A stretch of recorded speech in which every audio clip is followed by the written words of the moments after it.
Since Barbie's inception in 1959, the doll we all grew up with has been breaking barriers and inspiring generations as the world's most inclusive doll line. And in celebration of Barbie's 65th anniversary, we sent Sarah Nicole Landry all the way to Mattel headquarters in LA to explore Barbie's impact on women and girls in celebration of International Women's Day. Take a look. I'm so excited. We are actually here at Mattel. I'm going to learn everything I can and soak up every little bit of information and history about the most iconic doll, Barbie, as she celebrates her 65th anniversary.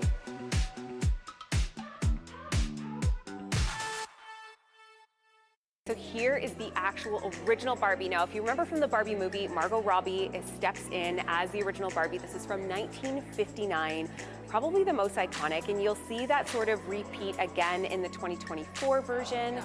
And also there are some nods to it in the 65th anniversary version of the doll as well, but there is nothing like that original Barbie. Barbie, you're beautiful.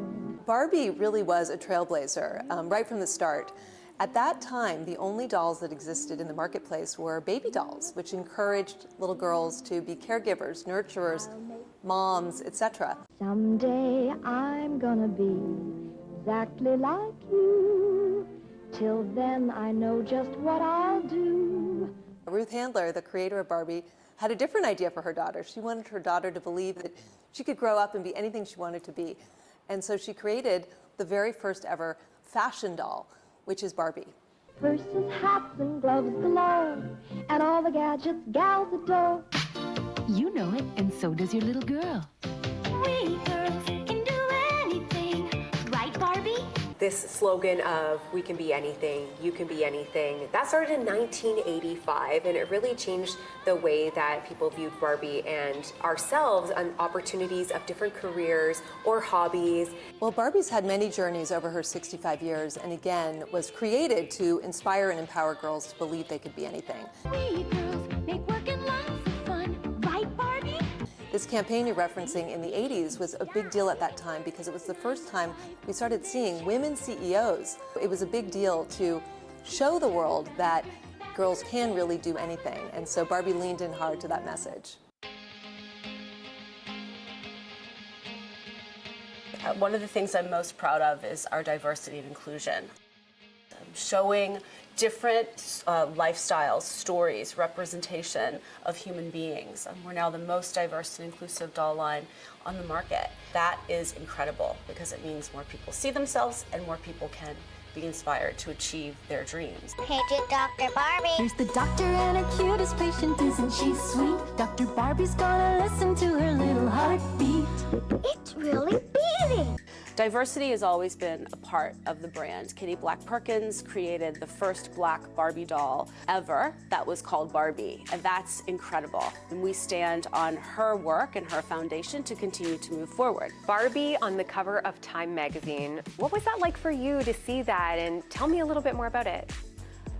Blown away by that moment. We had long been critiqued, especially for bodies, but to see Barbie on the cover of Time with the headline of "Now Can We Stop Talking About My Body" is so powerful because Barbie's done so many amazing things and stands for so many amazing things. When girls can see women doing things, when you can see it, you can be it. And Barbie being able to inspire that in the next generation is something that we're really proud of. I'm a Barbie girl, and I loved that tape. Please welcome Sarah Nicole Landry joining us live. All right. How was your trip to Mattel headquarters? Well, first of all, I brought you home a little treat from Mattel headquarters. So let me just present you. Look at this Barbie bag. Yes! This I'm is your so little excited. Barbie dream come true. Please. Okay. I know you don't know what's inside, but I have do. no idea. Okay. Oh my goodness.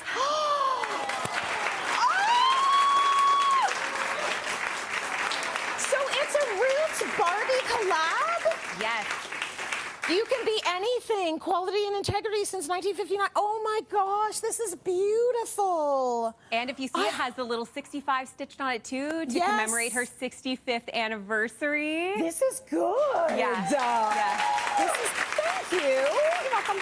This is Thanks, Mattel, beautiful. but yes. Like, it's heavy. It's good. It's great. Oh, Yes. it's beautiful. Okay, so you brought me back goodies, but you kind of felt like a kid in a candy shop when you were at headquarters? Oh my goodness, it felt like I went to Barbie school. It felt like I will never look at Barbie the same way again. Really? I felt like I have not appreciated the work that goes into creating a Barbie. We went through going to see them being sculpted, getting to see their faces painted on. We even saw some of the incredible work around their clothing design, their hair, and to see the detail, the heart, and how much goes into making them truly blew me away. Was there anything else that like really surprised you about Barbie that you learned, or the Barbie history over the years that you learned? Yeah, again, things that maybe happened before my time. I was born in '84, so I came into the '80s Barbies, but I actually learned that in 1962, when Barbie got her first dream house, owned her first home, women did not own bank accounts. So, I mean, not only that, but Barbie became galactic before man landed on the moon. So when we look at sort of the history and Barbie's role in women's lives, I love the story of how Ruth Handler initially came up with the idea because she was shopping for her son, seeing all of these different career ideas in play for him, and for her daughter it was caretaker, mother. And so she wanted to change that and start introducing different career ideas and such. And those were the two things that really stood out to me because I had no idea, I didn't know that like women didn't have bank accounts in the 1960s. So it's really cool to see that Barbie had her first home, owned it herself, before women had bank accounts. That's very cool. I love that. You know, it's been such a big year for Barbie, and I personally love the movie, specifically America Ferrera's monologue, which I feel spoke to many women independently. Here's a clip from the monologue that I feel spoke to me. Always stand out and always be grateful. But never forget that the system is rigged, so find a way to acknowledge that, but also always be grateful. You have to be, we are pushed so much to stand out and to achieve and to be confident and to, you know, not follow the crowd and be a leader. And I feel like I've done all of those things pretty effectively. But the second I forget to be grateful, they will come for me. Like the second people start to feel that you are getting too big for your britches, we have a limit, I feel, just in terms of perception. And things can flip very carefully on you if your confidence is perceived a certain way. And so when I heard that, I was like, oh my gosh, what a contradiction. Yes. We're all pushing our daughters and our nieces to be these big things, but also within parameters. You got parameters. Now, you also had a part of the monologue that hit home for you. Yeah, so I think they're going to just show that right now. Yeah, let's take a listen. You have to never get old, never be rude, never show off, never be selfish, never fall down, never fail, never show fear, never get out of line. It's too hard, it's too contradictory, and nobody gives you a medal or says thank you. And it turns out, in fact, that not only are you doing everything wrong, but also everything is your fault. It's all your fault, Sarah. You know what? This is the moment of the speech where you realize how big it is and how much it is and how everything it is. You're too small, you're too big, you're too loud, you're too quiet. You are everything wrong to every different person all at once. And the one thing I think that the Barbie movie didn't touch on was how much women do it to each other and how much we uphold and recycle the patriarchy and hold it as standards. Like you said, am I responding well enough? Am I grateful enough? Be confident, but don't be too confident. We love an underdog, but are we willing to champion women when they succeed? And I think that's a big question, and one that part of the speech really made me go, huh. Yeah. This is a lot, and we really could do better. Internal misogyny, it's a thing. Yes. Now, as it's International Women's Day, we have some exciting news to share.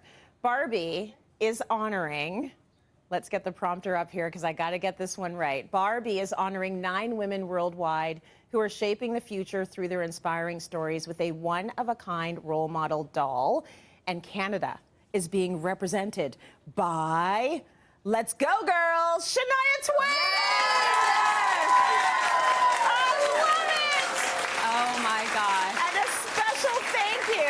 Amazing to our friends at Mattel because everyone in this audience is going home with 4 Barbies. 4 Barbies! Do you understand, Sarah, at this large age, how excited they still are to get their Barbies? are never too old for Barbie. Look at this audience and how much they just excited. jumped up out of their seats. Yes. And joy, and thank you.